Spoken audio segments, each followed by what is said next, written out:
So hey guys, and thanks for joining me for another video. Welcome to the Random Watch Dude channel. I'm just a random dude. I'm based here in Auckland in New Zealand, and I've got an obsession and addiction with watches, and I enjoy just making the odd occasional video where I'm logging my journey through this crazy hobby, which is the luxury watch addiction.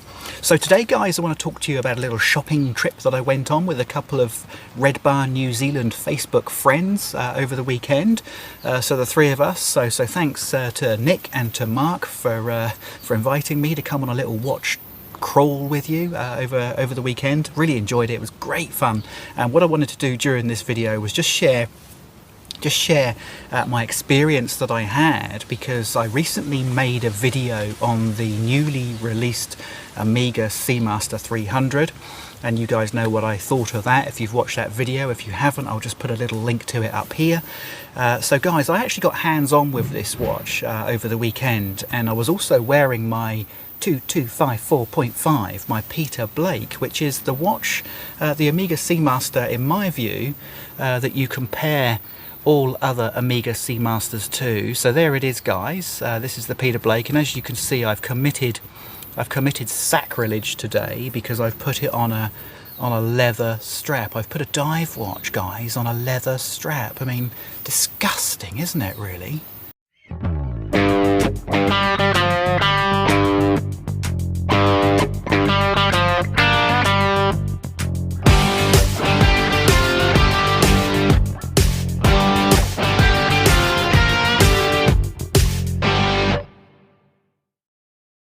Okay guys, so let's start with the specifications for the new Omega Seamaster 300, and I've got them written down on a piece of paper here, so I'll just run through them quickly for you, and we'll just compare them to the 2254.5, the OG, the best Seamaster that Omega ever made. I'm going to compare the two specs to start with. Now, I did put these two watches side by side, so I'm going to show you that as well in a minute. But first the specs: 42mm diameter for the new Seamaster against 41mm diameter for the 2254.5, the original Seamaster. And of course, it's a bit like the Rolex Submariner, when Rolex decided in the last iteration that they wanted to increase the diameter of the watch. Now, they only actually increased it by about 0.4 of a mil, but that was the difference in some people's heads between going from 40mm, which is what the Submariner had always been, to 41mm on the Submariner. But actually, it only went up about 0.4 to 0.5 of a mil. Whereas with the newer Seamaster versus the older Seamaster, there is a 1mm difference there. Now, the lug-to-lug on the new Seamaster is 49.7mm. Now, that is at the extreme end. Typically, us watch geeks like to think of 50mm as being the absolute maximum lug-to-lug that you want to really go with on a watch, and this one's 49.7. Now, the Seamaster 2254.5, the original Seamaster, or the older Seamaster, is 48mm, so it's significantly shorter on the lug-to-lug.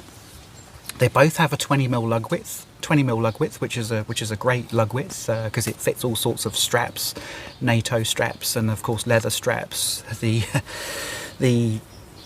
older Seamaster, which is still the current Seamaster, if you know what I mean. So the Seamaster that was released in 2018, the Date version of the Seamaster, actually has, I believe, a 21mm lug width, which is really annoying. Whereas this one, the newer Seamaster, the newer of the new Seamasters, has 20mm, so that's better. So they both have a 20mm lug width. Now here's the kicker: 13.8mm thick on the new Seamaster. 13.8mm.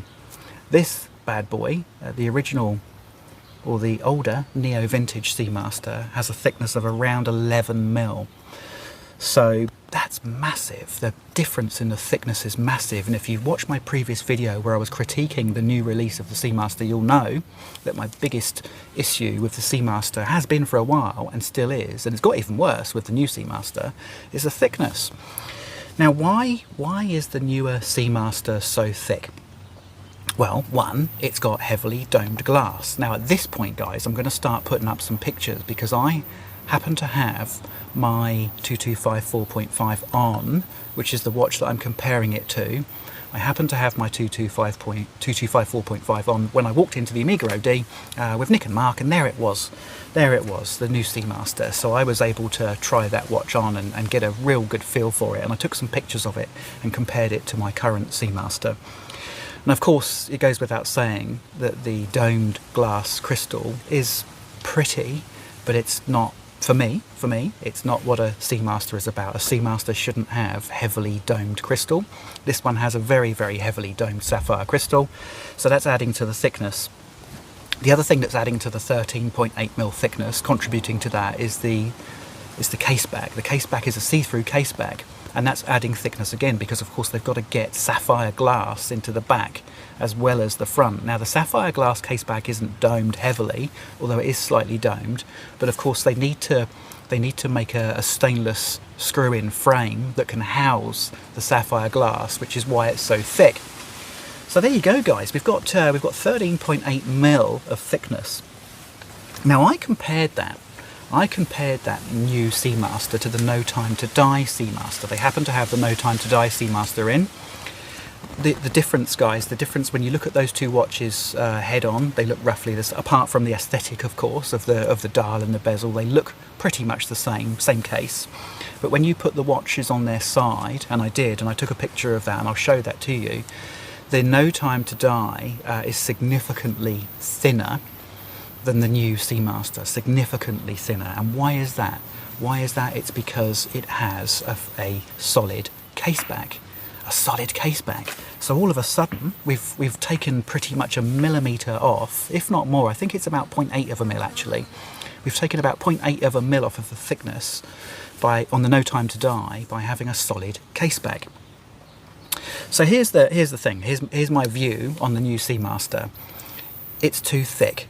It's way too thick, and if Omega were to reduce the dome effect of the sapphire glass so that it's just got a very, very subtle dome like the typical Seamaster used to have, if they just toned that down, and if they got rid of the silly see-through case back. Look, we know what the movement looks like, guys. We don't need to see it all the time. We'd rather have a thinner watch that wears more comfortably. So if Omega were to go to the solid case back like they've got on the No Time to Die, then you're getting down to a watch, guys, which is around 12mm thick, and then you have got a completely different wearing experience. Now I put the new Seamaster on.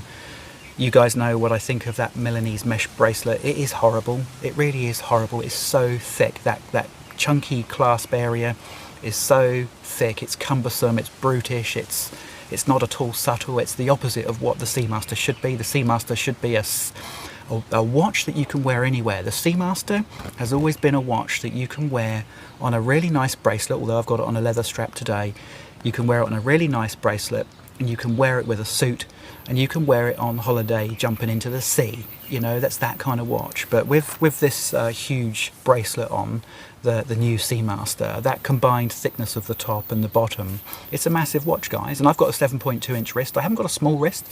I've got a fair to medium-sized wrist, and that watch is big. It's a big watch on my wrist, and unfortunately that's not what the Seamaster is about for me.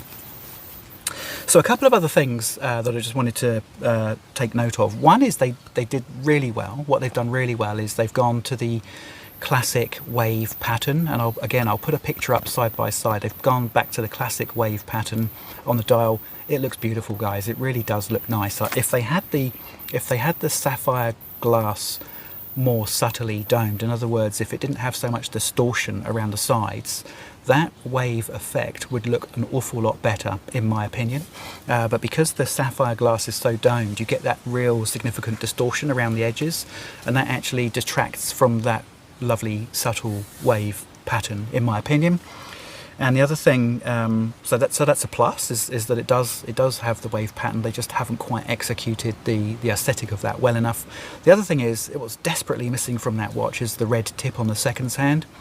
It's almost like they've tried to copy the Tudor Black Bay 41 monochrome aesthetic, when actually they should have stuck to their guns and stuck to what the old aesthetic is for the typical Seamaster, which is to have that lovely dash of red, nice vibrant verdant red on the seconds hand. I think that would actually make a significant difference.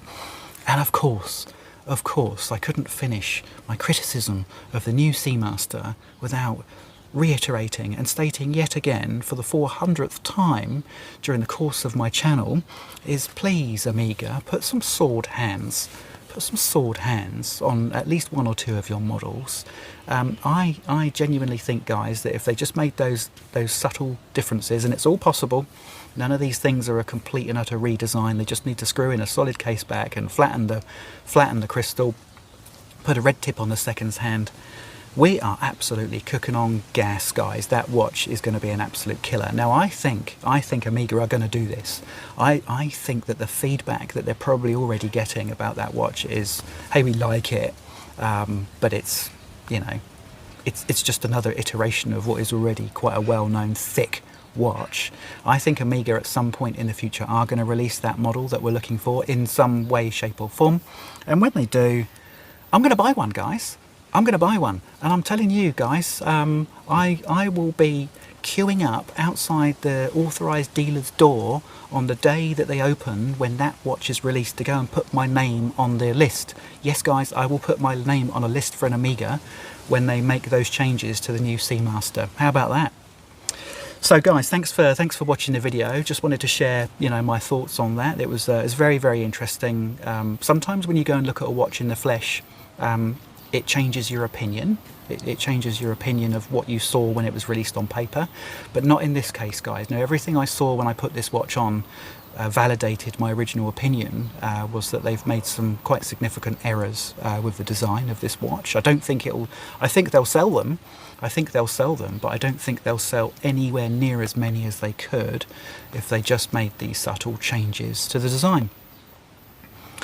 Right, okay, so that's the end of this video, guys. Thanks for watching. If you enjoy the content, if you enjoy the ramble about watches, please do think about subscribing if you haven't already. All it does when you do subscribe is it helps give the channel more reach to more people. It pops up in more people's inboxes, you know, hey, have a look at this video. So the more people that subscribe, and if you can't quite get to the point where you subscribe, please consider just clicking the thumbs up for the video. Much appreciated, guys.